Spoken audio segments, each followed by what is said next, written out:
Bonjour à tous, je suis heureuse de vous retrouver pour voir avec vous les significations des arcanes majeures. Nous allons voir la signification de la carte du pendu. Alors, cette carte-là, autant dire que quand on l'a dans un tirage, en général, on n'aime pas trop. Qu'elle soit d'ailleurs à l'endroit ou à l'envers, c'est pas vraiment une carte sympathique, c'est pas celle qu'on aimerait voir en tout cas.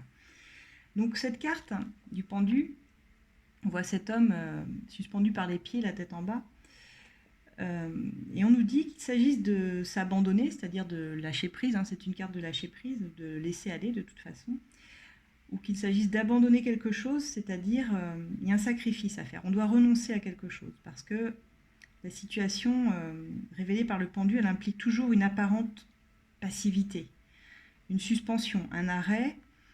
Euh, c'est quelque chose que l'on ne peut pas contrôler. L'on ne peut rien faire malheureusement et c'est frustrant. Cette carte, elle est un peu frustrante, on va dire. Parce que le pendu nous dit qu'il n'est plus temps, il est trop tard pour agir. On doit subir, on doit assumer les conséquences d'actes bons ou mauvais, hein, d'actions passées, mais c'est un peu l'heure du bilan, le pendu, c'est ça le message. Qu'il faut attendre, laisser faire.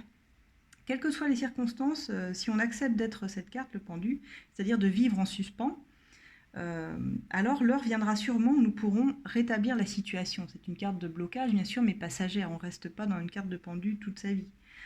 Ou alors, vraiment, c'est concis complet, sinon. Parce que normalement, cette carte-là, comment dire, elle n'a pas vocation à durer. Après, on passe par une autre phase qui est celle de la transformation, celle de l'arcane sans nom qui vient après. Mais il y a ce temps d'arrêt. C'est le temps d'arrêt, c'est le rétablissement qui sera le temps nécessaire en fait, inévitable, hein, fatal, hein, qu'il faudra faire pour qu'un changement se produise. On pressent beaucoup avec cette carte, de toute façon, ce que je disais, l'arcane sans nom qui suit, quoi. Sans lequel en fait le changement et la transformation ne pourraient pas arriver, ne serait pas possible, tant qu'il n'y aurait pas ce temps latent de suspens en fait. Donc cette carte, eh bien, il y a forcément un sacrifice, quelque chose à sacrifier, mais temporairement. Du temps, une relation, un travail. C'est une carte d'immobilité, hein, évidemment, il n'y a pas d'action dans cette carte, c'est une situation qui est bloquée. Il y a une incapacité aussi à s'investir dans quelque chose quand on a ça. Par exemple, un tirage sentimental, je vous dirais que la personne a une incapacité à s'investir émotionnellement, ou même à décider. Et on lui demande de voir les choses d'une façon différente. C'est vraiment ça. Cette carte, le message, c'est il faut vous mettre à l'arrêt et voir les choses sous un autre angle. Ce pendu, il est à l'envers parce qu'il observe comme ça le monde d'une autre façon. Il a une autre vision des choses. Donc c'est une situation qui est bloquée. C'est frustrant, c'est subi, on ne peut pas agir. Ça bloque pour vous dire, il faut te poser. Voilà. Vois la vie de façon différente, laisse de côté toutes tes croyances, tout ce que tu voudrais voir arriver, et on te met dans une position d'attente. Voilà.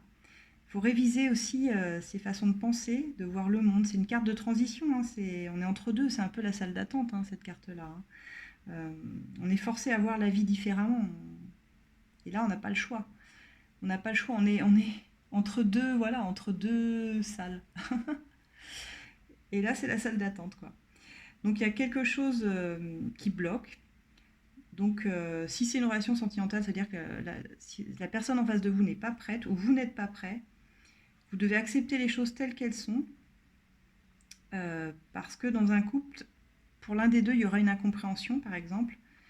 Vous voyez les choses différemment. Ça vous amène à voir les choses différemment, sur les incompréhensions qu'il pourrait y avoir entre deux personnes. Ça peut être ça aussi. Voir les choses d'un autre point de vue, d'un autre niveau de compréhension. On regarde comment on pourrait aller de l'avant. On bloque. On peut bloquer, retarder une situation par choix également, parce qu'on a besoin de s'arrêter dessus.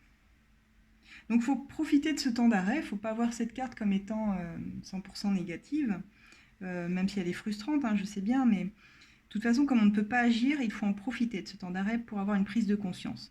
En général, il y a forcément une illumination qui ressort de cette carte, quelque chose qu'on n'avait pas vu, et tout d'un coup, on va voir, parce qu'on n'avait pas vu avant. Donc là, on prend du recul, on voit les situations compliquées, et s'il faut trancher ou se transformer, eh bien ça va venir, ça va venir. Maintenant, si vous l'avez en carte de blocage, en position blocage dans un tirage ou à l'envers, ça veut dire que vous n'avancez plus. Mais alors là,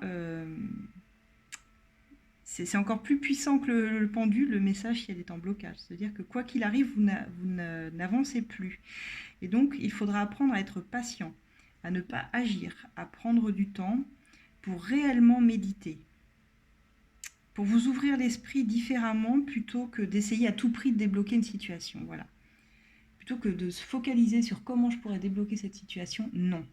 C'est non, on est obligé d'être patient, de prendre du temps. Il faut méditer, il faut ouvrir les yeux, s'ouvrir au monde, ne pas être dans une vision limitée. Donc cette carte, elle vous dirait en blocage, concentre-toi sur autre chose et surtout ne force rien. Ça, c'est vraiment le message premier. Mais je sais, on n'aime pas l'avoir, cette carte. Moi, la première.